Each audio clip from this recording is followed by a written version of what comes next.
உள்ளாட்சி தேர்தலில் சோதனை அடிப்படையில் கன்னியாகுமரி மாவட்டம் மேல்புறம் ஊராட்சியில் மின்னணு வாக்குப்பதிவு இயந்திரங்கள் பயன்படுத்தப்பட உள்ளதால் அங்கு மக்களுக்கு செயல்முறை விளக்கம் அளிக்கப்பட்டது.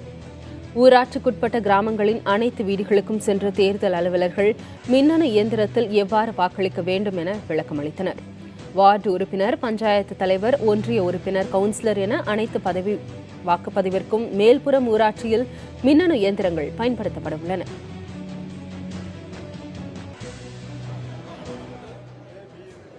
வேட்பாளர்கள், பொதுமக்கள் மற்றும் அனைத்து விதமான மக்களுக்கும் ஐயப்பாடின்றி வாக்களிப்பதற்கு ஏதுவாக நன்கு பயிற்சி வழங்கப்பட்டு வருகிறது. ஒரு ஆள் 4 ஓட்டு போடணும், அவ்வளோதான். ஒரு ஓட்டு போடுறதுக்கு பதில் முன்னாடி எம்எல்ஏ எலெக்ஷனுக்கு 1 ஓட்டு போட்டால் இப்போ 4 ஓட்டு போடணும், அவ்வளோதான். அதனால் இது செல்லாத ஓட்டு வர்றதுக்கு வாய்ப்பு கிடையாது.